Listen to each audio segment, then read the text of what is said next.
2014년은 그리스도로 사는 삶이라는 목표라 그럴까요? 이렇게 정했는데,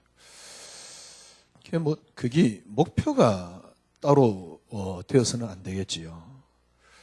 그리스도로 사는 삶, 그리스도로 사라지는 삶, 그게 제가 보기에는 생명입니다. 우리는 종교가 아닙니다.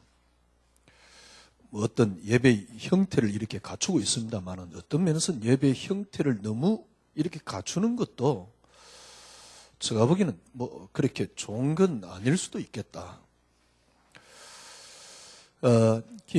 이 간혹 이렇게 방송에 보면요, 요즘 인터넷이 워낙 발달되어 있으니까 미국 목사님들 이 설교하는 거 보면 그분들은 넥타이 안 매더라고요. 또 그분들은 꼭 무조건 양복을 입지는 않더라고요. 너무 이렇게 자연스럽고 자유스럽고 그런 모습이 좋다 나쁘다 이런 게 아니고요. 기독교는 종교가 아닙니다. 여러분들이 예배를 드리러 왔지만은 예배 드리는 이 삶이 뭐랄까요? 여러분에게 중요한 것은 아닙니다. 그래도 예배는 드려야 되겠지요. 근데 그게 중요한 것은 아닙니다. 카톡에 막 사진을 올려놨어요. 사진이 뭐냐니까 하나님의 교회. 하나님의 교회가 꽤 곳곳에 큰 교회들이 있습니다. 그 하나님의 교회 현수막을 가난하게 붙여놨어요. 안상홍 몇 주년 성탄 기념 그래가지고 예배 그려놨더라고요. 안상홍이가 이제 성탄이지요.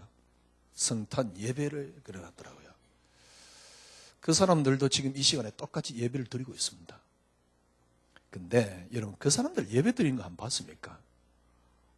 제가 직접 안 갔으니까 모르지요. 근데 한번 방송에 나왔잖아요. 그 방송에서만 그렇게 나왔는지 모르지만은 그들은 앉아서 이렇게 예배 드리지 않습니다. 바닥이 없습니다. 전부 다 무릎 꿇고 찬송 박수 치는 거 봤습니까? 공산주의가 그렇게 박수 치서 못 따라올걸요? 얼마나 절도 있게 착착착착 하면서 박수 치면서 찬양하는지요. 참 재밌는 거는요, 찬송가를 안상홍이 이름을 딱 넣어가지고요, 하나님이란 그것을 안상홍 이름 넣어가지고 박수 치면 찬송해요. 얼마나 확실하게 예배를 드리는지. 천주교 예배 드리는 거 여러분 한번 가봤습니까? 일단 거기는 분위기와 음악이 죽이 줍니다. 어떤 음악이냐니까 파이프 오르간요. 일단 그게 음악이 제압이 돼버립니다. 그 소리에 제압이 돼버립니다. 그래서 예배를 드립니다. 중세 여러분 음악이 발달된 게 교회 아닙니까? 전부 다 하나님을 찬양하는 거거든요.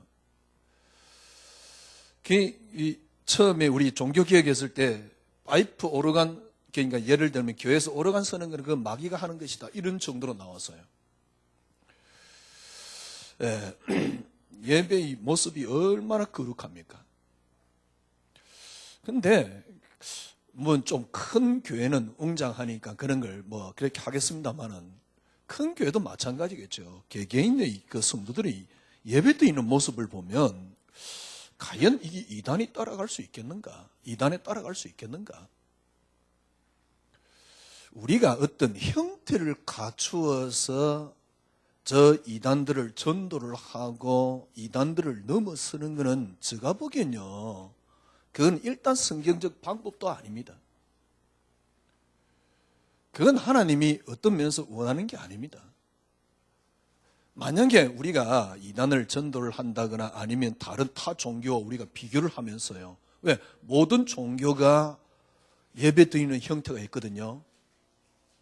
옛날에 메시지 들어보면요, 이단 모든 종교가 기도하는 형태가 있으니까 우리는 기도하는 형태가 있어야 된다 말하는데, 그거는요 진짜 이렇게 저는 그때 들을 때는 그렇구나 그랬지만은 지금 생각해 보면요, 제가 보기엔 완전히 틀린 겁니다.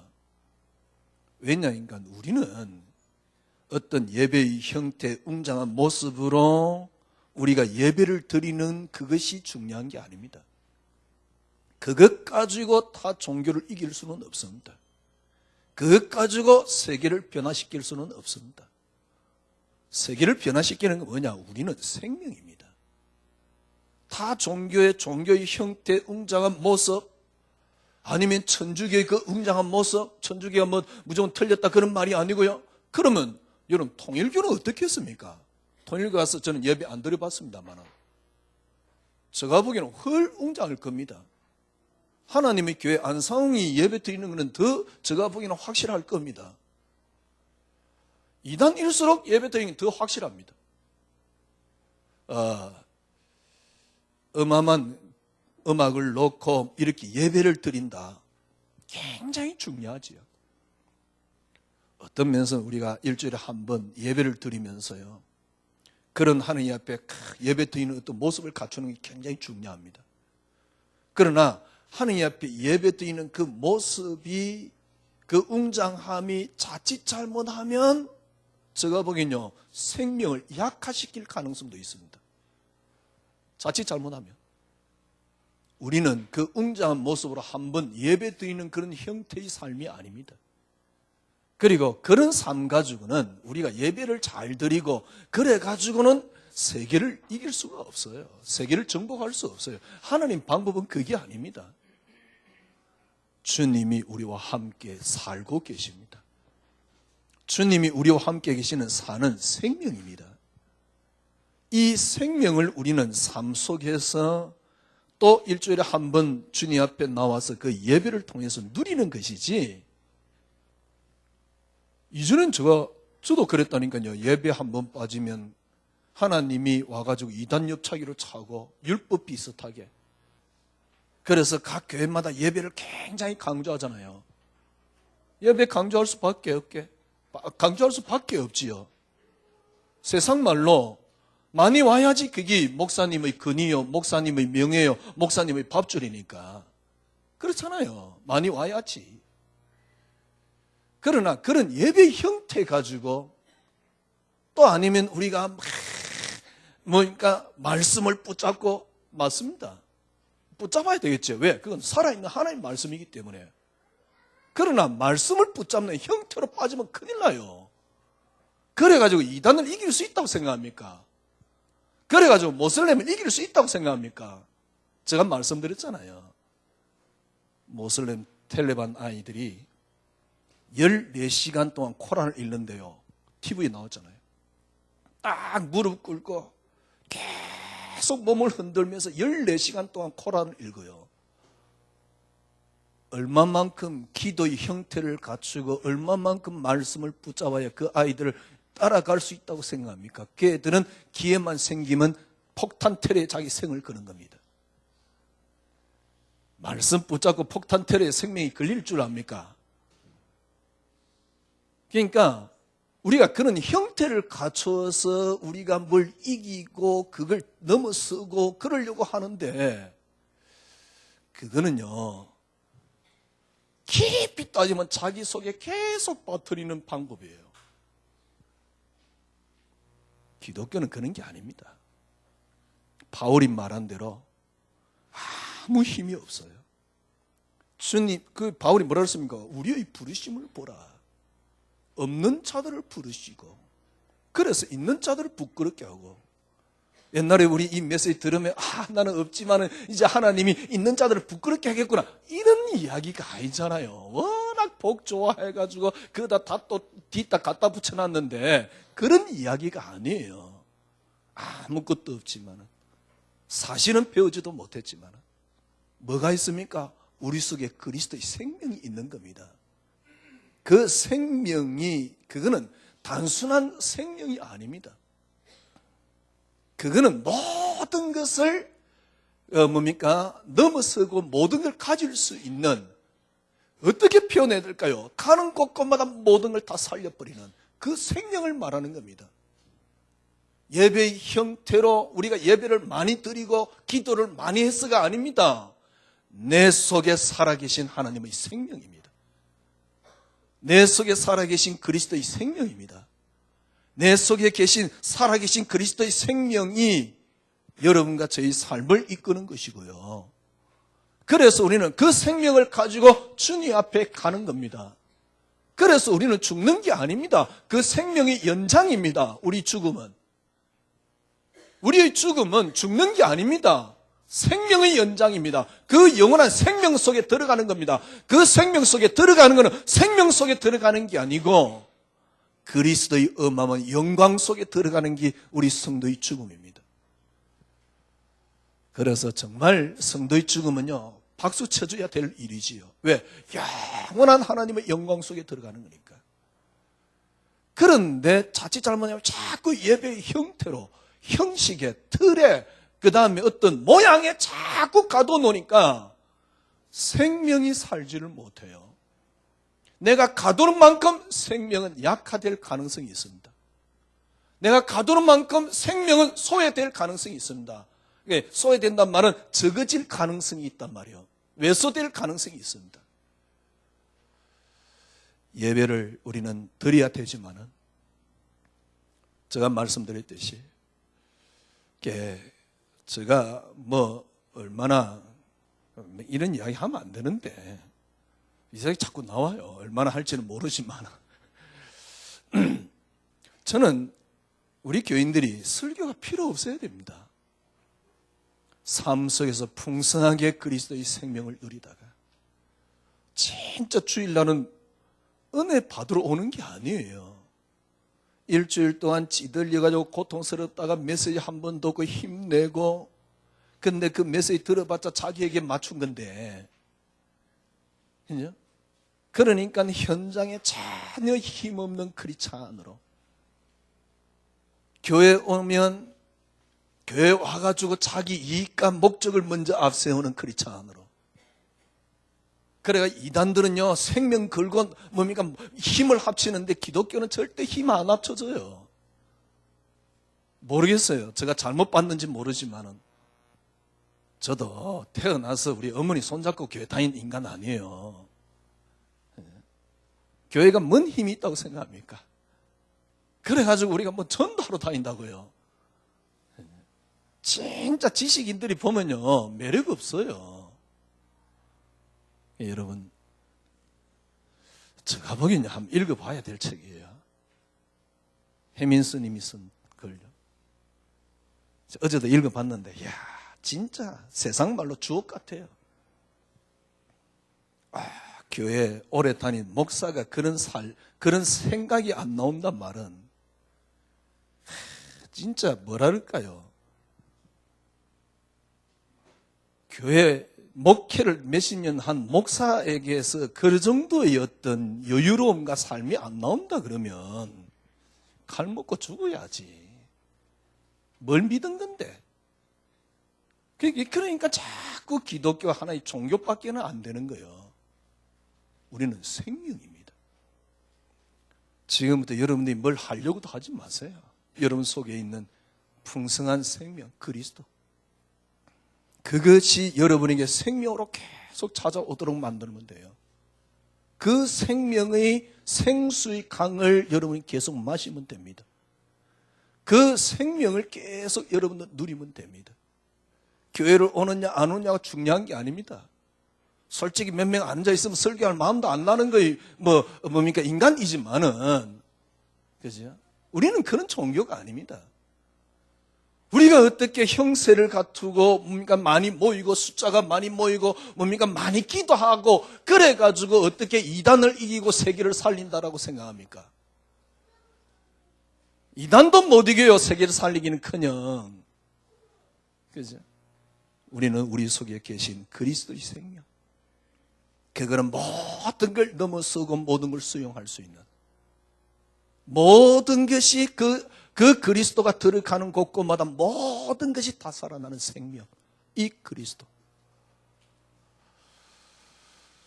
만약에 이렇게 그리스도가 제게 다가오지 않는다면 저는 기독교를 하나의 종교로 나중에 증거하고 가게 될 것입니다. 제가 아는 목사님들 가운데 은퇴한 목사님들 계세요. 그런 분들 보면서요, 평생 목회를 했는데 과연 진짜 하나님 살아 계신가? 물론 다른 사람이 저 보면서 그러겠지요. 하나님 진짜 살아 계신가라고 생각할는지 모릅니다. 왜냐니까 너무 형태의 종교로 만들어 놔가지고 그래요. 제가 보기에 예배도 차라리 우리 지금 예배의 형태보다는 그 흑인들 예배 드리는 거 봤습니까? 예배 설교하기 전에 1시간 이상 일어서가지고 계속 박수 치면서 차라리 춤추면서 찬양하는 게 훨씬 낫지. 그럼 스트레스 확 풀릴 텐데.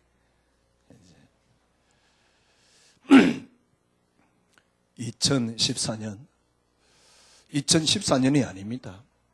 영원한 우리의 생명이요 목표, 그게 뭡니까? 그리스도로 사는 삶입니다. 그리스도로 말미암아 사는 삶, 그리스도에 의해서 사라지는 삶, 그리스도에 의해서 사라지는 생명으로만이 세계를 뒤집을 수 있습니다. 절대 다른 것으로는 안 됩니다. 하루에 25씩 기도하고, 예, 맞습니다. 그러나 25씩 기도를 강조하면 안 돼요. 그러니까 자꾸 시간을 강조하고 아니면 틀을 강조하고 하루에 몇 번씩을 강조하면 안 돼요. 생명이 되도록 해야지. 생명이 되지 않으면 형태 틀에 갇히게 되는데, 이래가지고는 세계를 살리지를 못한다니까. 세계 살리기 이전에 여러분 자신을 못 이깁니다. 저는 어느 날 저 자신을 볼 때요, 틀에 못 따라갈 뿐더러, 제가 안 되니까 이제 틀에 못 따라가서 안 되는 줄 알았지. 사실적으로 나를 움직이는 생명이 되어 있지는 않더라는 겁니다.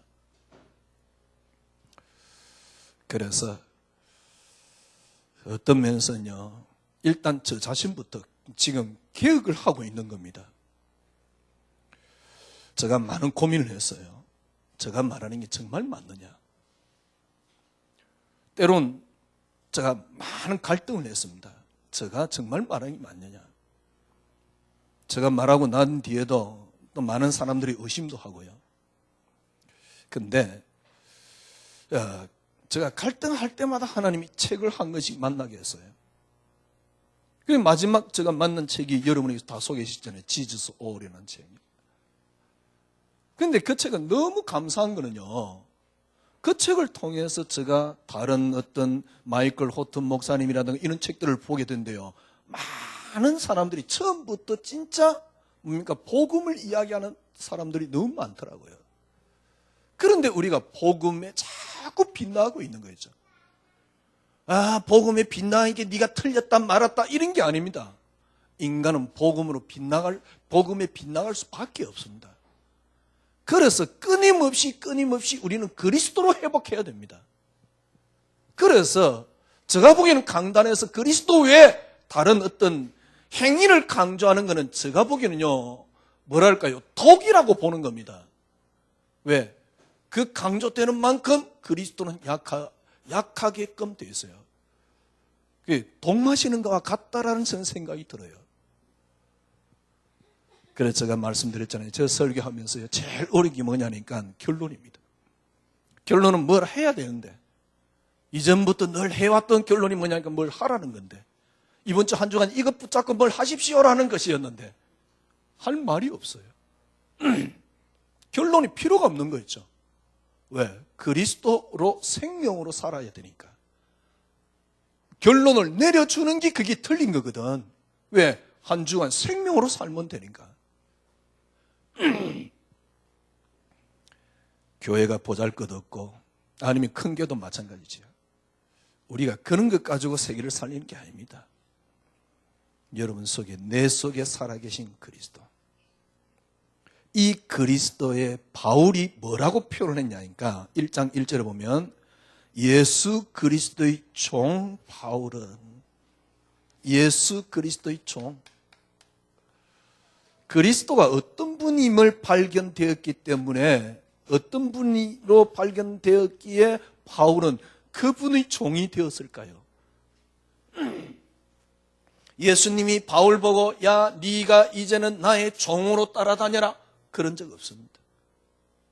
이 그리스도를 알고 난 뒤에, 이 그리스도를 만나고 난 뒤에, 이 그리스도를 발견하고 난 뒤에 바울은 그때부터 그리스도의 종이 되어버린 거죠. 제가 보기엔요, 가능하면 여러분 이렇게 되기 전까지는 가능하면 행위를 안 하는 것이 좋습니다. 모습을 안 갖추는 게 낫습니다. 쉽게 말하면 기도하려고 애쓰지 않는 게 나을 수가 있어요. 왜냐하면 기도하려고 애쓰는 만큼 내가 감이 되면 이게 발견되기 어렵습니다. 내가 감이 되면, 내 노력이 감이 되면 그리스도의 위대함을 발견하기가 어렵습니다. 그리스도의 위대함이 발견되어지면 당연히 여러분과 저는 뭐 하게 됩니까? 그분의 종으로 살게 돼요. 바울은 예수 그리스도 알고 난 뒤에 그리스도의 종된 나 바울 이런 표현을 많이 썼어요. 그리스도의 종이 되어버린 거죠. 야, 네 그리스도의 종이 되라가 아닙니다. 그리스도의 종이 될 수밖에 없잖아요. 그런데 우리의 신앙생활은 뭐냐니까 종이 되려고 해요. 여러분들이 지금 종 되려고 막 노력을 한단 말이에요. 종이라 섣불리 넣는데요. 종 되려고 자꾸 노력하는 거 있죠. 이게 바울과 우리의 신앙의 차이입니다. 바울은 그리스도 만나고 난 뒤에 그냥 종이 되어버린 겁니다. 아니 그분 종이 되지 누굴 종이 되겠습니까? 그분에 의해서 나는 생명이 나오는데 그 생명에 의해서 나는 살아가는 건데 내가 사는 게 아니고 내 속에 그리스도께서 사시는 것이다. 끝. 더 이상 필요한 게 없어요. 이게 생명으로 내 속에 살아가는데 그 모습이 뭐냐? 난 그리스도의 종. 근데 자꾸 그리스도의 여러분들이 그게 발견 안 됐는데 그리스도의 종으로 살라 그래요. 그게 발견 안 됐는데 물론 이제 그 과정 속에서 발견될 가능성도 있습니다. 그러나 모르겠어요. 제가 아마 잘못 깨달을 수도 있을 겁니다. 제가 깨닫기로는 제가 노력하는 만큼 가려지더라고요. 제가 하려고 하는 만큼 이거는 잘 모르게 돼요. 그죠? 그러면 아무것도 하지 말란 말입니까? 아닙니다. 가치만 계속 세우면 됩니다. 내가 이 일을 하는데 정말 그리스도만이 내 생의 유일한 가치냐? 이것만 찾아내면 돼요. 내가 이 말을 하는데 내가 삶을 사는데 그죠? 예를 들면 내가 가정을 꾸려서 삶을 사는데 가정을 꾸려서 삶을 살다 보면 이런 일도 있고 저런 일도 있고 이렇지만은 거기서 어떻게 하면 됩니까? 정말 그리스도만이 내 생의 가치냐 말입니다. 그리스도 들어보니까 가치가 있는 것 같거든? 그래, 그리스도만이 가치야. 그 고백 말고 진짜 내게 그리스도가 가치로 다가와야 됩니다. 그러면 그리스도가 내게 가치가 되어져 버리면 그거로 움직이게 되는데요. 거기에 생명의 역사가 일어나는 거죠. 바울은 종이 되었습니다. 그런데 뭡니까? 우리는 종이 되려고 하는 것이지요. 신앙생활의 관건은 이겁니다. 그 그리스도가 내게 어떻게 와 있느냐는 겁니다. 다르게 표현하면 그리스도가 어떤 분이냐는 겁니다. 그 그리스도가 내게 어떻게 와 있느냐는 겁니다. 여러분, 요즘 사극 또 무슨 KBS에서 무슨 사극 하던데요. 저는 역사극을 좋아하니까 이제 일부러 이렇게 봤습니다. 주말 드라마로 사극을 시작했던데요. 거기에 이제 고려 말 배경을 놓고 그 고려 말의 최고의 충신이 정몽주 아닙니까? 그러니까 이방은이가 뭡니까? 이런들 어떠하리 저런들 어떠하리 그런 이야기했던 이제 왜 제가 보기엔요 왕이 틀렸다는 걸 알지만은 자기가 왜 그 왕에게 생명을 겁니까? 그 왕이 국가라서 그래요. 그 왕에게 왜 생명 걸죠? 왕이기 때문에 그래요. 왜 그 왕에게 때론 뭐 TV 보면 충신들 나오잖아요. 왕이 절대 복종하잖아요. 왕이 때론 틀렸지만 그래도 복종하잖아요. 왜 그렇습니까? 왕이기 때문에 그래요. 다른 이유가 없어요. 그 왕이 인품이 뛰어나기 때문에 왕에게 충성하는 게 아닙니다. 왕이기 때문에요. 그죠? 왕이, 그 황제가 위대하기 때문에 황제를 숭배하는 게 아닙니다. 황제이기 때문에 숭배하는 겁니다. 또 어떤 때는 또 이제 시대에 따라서 통치하기 위해서 황제로 세우기도 하지요. 황제를 신격화 만들기도 하지요. 그 통치 어떤 개념으로요. 그리스도가 여러분에게 어떤 분입니까? 이겁니다. 몰라요. 제가 그리스도를 저는 그리스도를 잘 안다라고 생각했고 그리스도를 너무너무 사랑합니다. 그런데 제가 그리스도를 모르니까 어느 시간이 지난 어느 시점에 들어가 봤어요. 그리스도가 내게 어떤 분이냐? 그 그리스도는 어떤 분이었냐? 믿음을 가졌다라고 말했지만은 나를 위해서 있는 분이더라고요. 그래서 내가 성공해야 되니까 내 필요 욕구에 따라서 계신 그리스도였어요. 나는 축복을 받아야 되니까 내 필요 욕구에 의해서 있는 그리스도였어요. 내가 그리스도시기 때문에 그리스도를 믿는 게 아니고 그리스도는 나의 뭔가를 채워주실 수 있는 분이기 때문에 그리스도를 믿고 있는 겁니다. 그러니까 점점 더 나도 모르게 종교화되어간 내 모습이었어요. 그러니 교회가 좀 부흥되고 안 부흥되고 이런 게 중요한 게 아니고요. 저 개인이 갈증이 느껴져서 살 수가 없어요. 도대체 나는 뭘 믿는 건가? 그만둬야 되는 건가?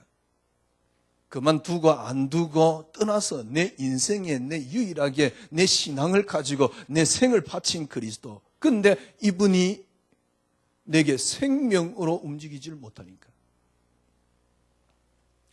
자꾸 교회는 형태를 갖추도록 끊임없이 종용합니다. 그러면 문제는 뭐냐니까 내가 여기에 앞장서 버리면 앞장서는 만큼 그리스도가 약하대요.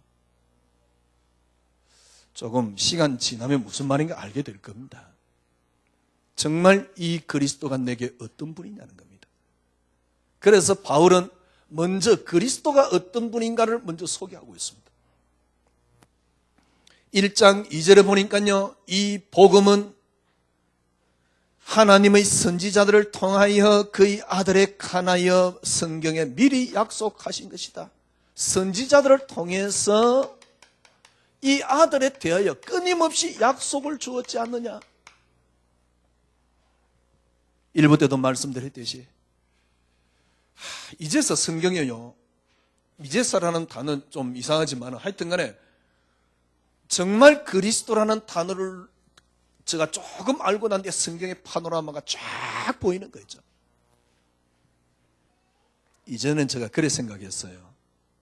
하나의 예를 들면 얼른 생각나는 게 그거니까 자꾸 써먹는데요. 가인과 아벨 사건이요. 아니 가인이 아벨을 쳐 죽였거든. 언약을 놓쳐놓으니까 파라 저렇게 저주를 받고 살인을 하게 되고. 이제는 그래 생각했습니다. 제가 이렇게 초점을 하나님 중심으로 이렇게 제가 시각이 바뀌고 난 뒤에요, 그게 아니라는 걸 알았어요. 그러면 다르게 생각해 봅시다. 하나님이 가인이 아벨을 죽일 줄 몰랐습니까? 전혀 예상을 못했는데 가인이 아벨을 죽였단 말이에요. 그러니까 하나님 너무 세상 말로 꼴따고 나가지고 가인을 저주하고 그렇습니까? 그렇게 성경을 해석하니까 성도들이 신앙이 안 되는 거예요. 제가 보기에는 하나님 드라마입니다. 왜요? 그 아들을 설명하기 위해서. 그러니까 이렇게 처절하게 비참하다 말은 이상해요. 처절하게 하나님이 설명하는 겁니다. 일부 때도 말씀드렸듯이 하나님께서는 전 세계 인구 다 죽여버렸어요. 그렇게 이 사람들이 악해질 줄 전혀 몰랐다가 이놈이 악해졌구나, 그래서 내가 전 세계를 멸망시켜야 되겠다, 하나님이 그렇습니까? 그런데 참 재밌는 거는요, 성경의 기사들도 그렇게 비슷하게 기록되어 있어요. 성경의 기사들도 그렇게 표현을 해놨다니까. 봐라, 이 악해가지고 하나님이 다 멸망시키고. 그러면 하나님 입장에서 한번 생각해보세요. 하나님이 이 사람들이 악해질 줄 몰랐습니까? 왜 하나님을 자꾸 귀신 같은 하나님 만들어요? 왜 하나님을 인간 같은 하나님으로 만들어요? 하나님은 그런 분이 아닙니다. 하나님은 우리가 헤아릴 수 없는 분입니다. 상상이 안 되는 분입니다. 하나님만은 해전이 없는, 그림자가 없는, 뭡니까? 형태를 갖추지 않는 모든 것을 다 알고 계시는 분입니다. 인간이 하나님의 능력을 표현한다고 해서 인간이 표현될 수 있는 분이 아닙니다. 그분은 하나님의 능력을 표현할 수가 없어요. 만약에 하나님이 그런 분이다, 그렇다 그러면 아마 마음메타하고 비슷할 겁니다. 그런데 하나님은 그런 분이 아닙니다. 이 사람들이 몰랐는데 어느 날 갑자기 타락했거든. 너무너무 이 인간들이 못됐구나, 내가 전부 다 멸망시켜야지, 그래도 또 계속 시작해야 되니까 하나를 남겨놔야지, 그게 노합니까? 아닙니다. 이거 하나 설명하느라고. 왜 이분을 이렇게 설명합니까? 본래 그분에 의해서 창조되었어요. 왜 이분을 설명합니까? 이분이 바로 우리의 생명이기 때문에 그래요. 이미 선지자들에 의해서 그 아들의 가나에 약속이 되었는데 3절에 보니까요, 그 아들의 가나에 말하면 육신으로 드디어 주님께서 육신을 입고 오셨다, 그 말입니다. 그냥 온 게 아닙니다. 약속 그대로 다윗의 혈통으로 아브라함과 다윗, 예수 그리스도의 세계라. 그러니까 육신으로 이미 오기로 약속되어 있는 그분이 약속 그대로 육신을 입고 이 땅에 오셨단 말입니다. 왜 그렇습니까? 구체적으로 인간에게 확인시키기 위해서 속죄라는 방법으로 하나님이 이 방법을 택한 겁니다. 하나님이 그리스도를 보내서 십자가에 못 박히지 않으면 우리를 못 구합니까? 우리를 구원 못 시킵니까? 그럼 다르게 이야기합시다. 전 여러분은 모르겠는데 저 같은 세대가리가 어떻게 그리스도가 이해되겠어요? 그건 사람의 지혜로 이해되는 단어가 아닙니다. 어떻게 저 같은 무식한 놈이 저 지식으로 그리스도가 믿어지겠습니까? 믿어지는 단어가 아니라고 성경에 이야기하고 있잖아요. 그래서 뭐라 합니까? 은혜라고 이야기를 하고 있잖아요. 은혜란 말은 네게서 난 것이 아니라 하나님이 주신 것이다, 이 말이거든. 참 얼마나 감사합니까? 이렇게 그리스도를 말할 수 있다는 사실이. 뭐 더 필요하겠어요? 이렇게 그리스도를 말할 수 있다는 사실. 성결의 영으로 당신께서 이런 방법으로 속죄를 하시고요. 뭐라 그랬습니까? 오늘 본문 그대로요. 성결의 영으로는 죽은 자 가운데서 부활하사 능력으로 죽은 자 가운데서 이 죽음을 속죄를 완성하고 주님이 부활했습니다. 그래서 어떻게 했다고 말하고 있습니까? 우리 주 뭡니까? 능력으로 하나님의 아들로 선포되었으니, 하나님의 아들로 선포가 되었으니 그분이 누굽니까? 우리 주 예수 그리스도 신이라. 이렇게 발견되어지면 당연히 우리가 따라오는 게 있습니다. 그게 뭡니까? 이분의 종이 되는 겁니다. 세상에 어디에 뭡니까? 우리가 종이 되겠습니까? 이분의 종이 되는 겁니다. 바울은 그리스도의 종으로 종 바울은 사도로 부르심을 받아. 사도로 부르심을 받았단 말이에요. 이걸 위해서 살아가는 삶이지요. 이걸 위해서 사는 사람, 누구나 다 사실은 어떠면 사도입니다. 왜? 주님께서 오늘 본문에 너희도 그리스도의 것으로 불렀다. 그게 6절 아닙니까? 너희도 그들 중에 예수 그리스도의 것으로 부르심을 받은 자니라. 그래서 바울이 하는 인사가 있습니다. 그게 뭡니까? 은혜와 평강이 너에게 있을지어다. 정말 아멘이잖아요. 은혜란 말은 무슨 말입니까?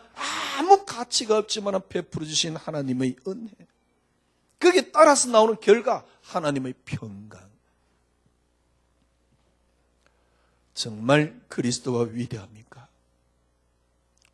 절대 다른 거 아닙니다. 지금 여러분, 이것도 우리가 할 수 있는 건 아닙니다만은, 그러나 일단 생각을 그렇게 하셔야 돼요.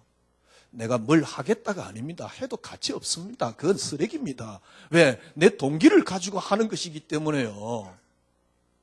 그리스도가 어떤 분이냐 딱 발견되어지면 해집니다. 그게 가치 있는 겁니다.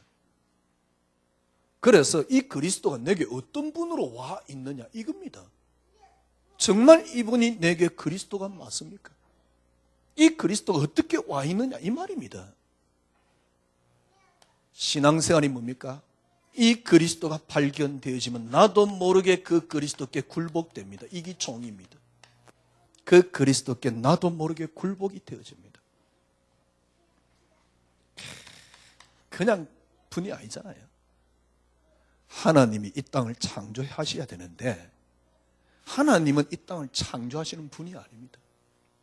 그래서 하나님께서 그리스도를 통해서 이 땅을 창조한 겁니다. 그래서 그리스도는 인생과 산물과 모든 것의 중보자가 되었습니다. 하나님이 이 땅을 창조하시는 분이 아니란 말이에요. 그리스도를. 그런데 그분이 누굽니까? 그분은 그리스도 하나님 본체 당신이십니다. 하나님 본체 당신이신데 왜 꼭 그리스도입니까? 인간과 모든 만물이 중보로 세웠단 말이에요. 그 하나님과 우리 인간을 연결시켜 놓은 겁니까? 하나님 당신이신데 구별을 해놨는데 그게 그리스도십니다. 그리스도로 말미암아 그래서 처음부터 이 땅의 모든 것들이 창조되었습니다. 창세기 1장 27절에 보니까 하나님의 형상대로 창조됐다. 하나님 형상이 누굽니까? 그리스도 아닙니까? 성경 안 봤습니까? 하나님 형상은 곧 그리스도라고 말했습니다.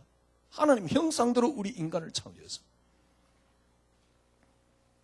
근데 이 그리스도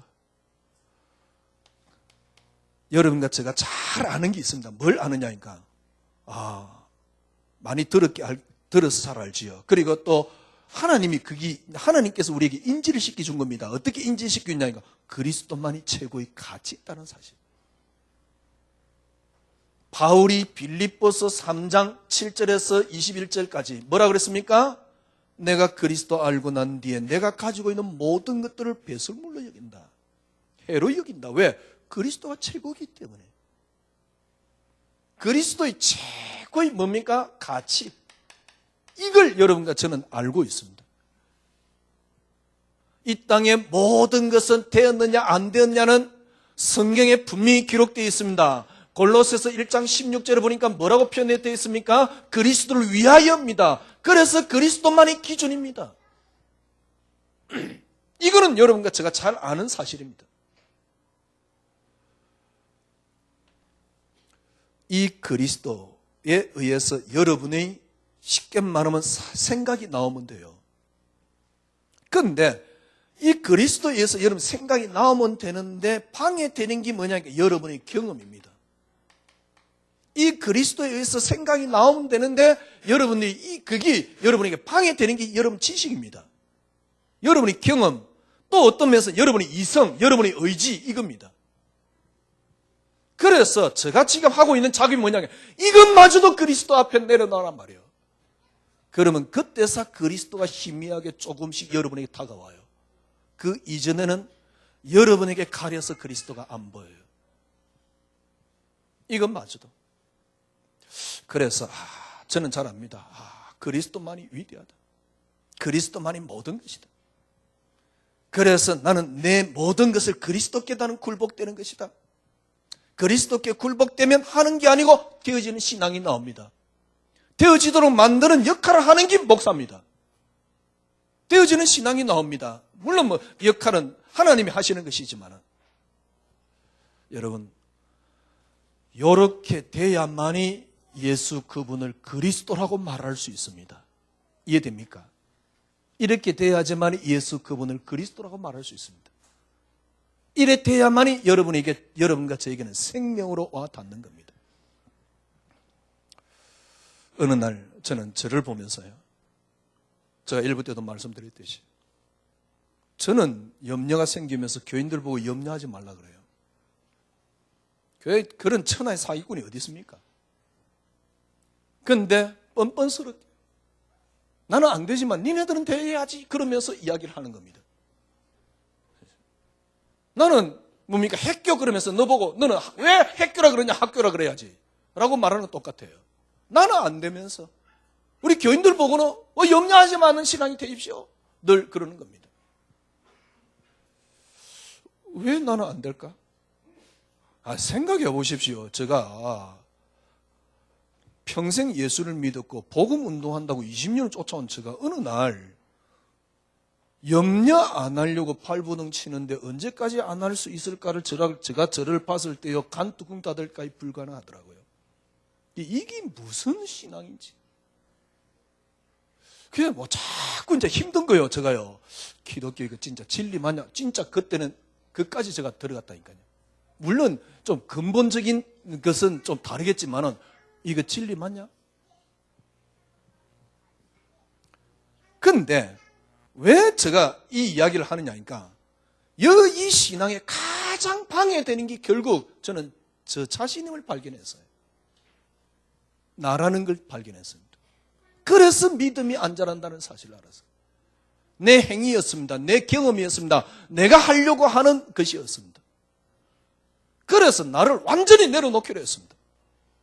근데 그래 그 이전부터 나를 죽이면 돼, 나를 버리면 돼, 나를 밟아버리면 돼. 아무리 밟고 죽이고 이렇게 해도 나는 안 죽어요. 그래 그러니까 나만 죽이면 되지 않냐? 그래 나를 죽이자 죽어라 그래도 안 죽어요. 죽어라 그런데도 절대 안 죽는 거죠. 제가 그때 하나님 주신 은혜입니다. 그때가 바로 2년 반 전에 사도행전 들어갈 때입니다. 왜 나는 이 땅의 성공을 나는 왜 지금 응답으로 축복으로 붙잡고 있지? 진짜 바보스럽잖아요. 축복은 그냥 따라오는 건데. 근데 축복을 붙잡고 있는 거예요. 더 재미있는 건요, 그걸 축복을 이루기 위한 수단이 그리스도야. 무슨 이렇게 예수님 앞에 사기치는 것도 아니고요. 그래서 제가 붙잡은 겁니다. 그리스도만이 응답이라는 사실. 그리스도만이 응답이 되니까 내가 할 수 없는데 거기서 뭐가 나오느냐니까 할 수 있는 게 나옵니다. 그게 지난주 이야기한 힘입니다. 그걸 보고 은혜라고 말하는 겁니다. 은혜가 나오는 거죠. 저는 그때부터요, 이렇게 조금씩 저 자신이 조금씩 변화되어 가고 있다는 걸 저는 이렇게 봅니다. 결론을 내리십시다. 여러분, 이 땅을 누가 창조했다고 생각합니까? 이렇게 동물이 본래 저급 동물이었는데 고등 동물로 우리가 변화된 겁니까? 어제 세계는 지금이라는 프로 봤습니까? 중국의 밍크 시장에 대한 이야기를 하더만요. 밍크 옷을 입기 위해서 여우를 30마리를 잡아야 돼요. 그런데 잡아 죽이는데 너무 비참하게 그냥 뭡니까 여우가 있잖아요. 그걸 길러가지고 이제 오직 목적은 털이에요. 어느 정도 털을 이제 크면 어떻게 하느냐, 어떻게 죽이느냐, 그냥 새망치가 때려버려요. 그리고 다 안 죽잖아요. 그 꼬리 잡고 그냥 진짜. 그런데도 그렇게 뭡니까 하는 쉽게 말하면 그 여우를 잡고 뭐 하여튼 이런 잡는 그 시장이 어마어마하게 늘어나고 있어요. 왜? 일단 중국의 수요가 많아지니까. 그게 전 세계에 팔리는더만. 그게 동물하고 인간하고 차이입니다. 그렇게 말하면 조금 기분 나쁠 수도 있지만 일단 그게 동물하고 인간하고 다른 근본적인 차이입니다. 왜냐하면 동물은 생각을 할 수 없습니다. 기분 나쁘다 그런 그 감정이 없습니다. 때론 예를 들면 조금 이렇게 스트레스 주면 눈물을 흘리기도 합니다. 그러나 그 자체가 본성입니다. 인간은 본성만 있는 게 아닙니다. 우리 인간에게는 하나님께서 처음부터 어떻게 만들었습니까? 하나님의 형상대로 생명으로 만들어 놓은 겁니다. 왜 인간이 이렇게 고통스럽습니까? 생명으로 만들어 놨는데 하나님 중심이 되어버리는데 창세기 3장이란 말은 무슨 말입니까? 뭡니까? 생명으로 하나님과 어느 정도니까 내주에 계십니다. 근데 제가 1부 때 말씀드렸잖아요. 창세기 3장이 뭐냐니까 네가 하나님이 될 수 있다라고 말하는 겁니다. 네가 이걸 먹으면 하나님이 될 수 있다. 네가 기도 열심히 하면 성공한다는 말하고 비슷합니다. 제가 보기에는 비슷해요. 물론 근본적으로 다릅니다. 하나님 믿으니까 이제 기도 열심히 하고 뭔가 노력을 열심히 하면 네가 성공한다 이렇게 볼 수 있지만은 근본적으로 깊이 들어가 버리면 인간 중심의 설교란 말이죠. 그래서 생명이 안 살아가는 거예요. 제가 말씀드렸잖아요. 타 종교 우리 기독교가 따라갈 수 있다고 생각합니까? 우리 단체가 따라갈 수 있다고 생각합니까? 25시 한다고 따라갈 수 있다고 생각합니까? 절대 못 따라갑니다. 진짜 엘리트 안 나옵니다. 그래가지고 세계를 정복 못합니다. 그래가 세계를 살리지 못합니다. 이전에 나를 살릴 수가 없어요. 내 속에 계신 생명. 창세기 3장이 뭐냐? 네가 하나님 될 수 있다. 지금도 인간 중심의 어떤 절대 나 중심이 되면 이 속에 들어갈 수가 없어요. 그래서 나 중심이 아니고 철저하게 뭡니까? 종교개혁이 그겁니다. 하나님 중심. 철저한 절대 하나님의 주권 이 속으로 들어가는 겁니다. 이 속에 저는 저 나름대로 들어가는 방법이 그리스도만이 응답이었어요. 여러분 한 주간 다른 거 다 필요 없습니다. 지금부터 여러분 신앙생활을 어떻게 하면 되냐? 내게 그리스도가 어떤 분입니까? 끝입니다. 그리스도가 내게 어떤 분으로 와 있습니까? 내게 그 그리스도는 어떤 분입니까? 그 그리스도를 내가 황제를 만나면 당연하게 국가 의례고 뭐고 떠나서 황제를 만나면 머리를 숙이고 고개를 숙이고 절을 해야 돼요. 마찬가지입니다. 그 그리스도께 내가 그리스도를 발견되어지면 굴복되어집니다. 거기서 나오는 생명이 우리 신앙생활의 삶입니다. 거기서 나오는 삶입니다. 그리스도가 내게 어떤 분이냐?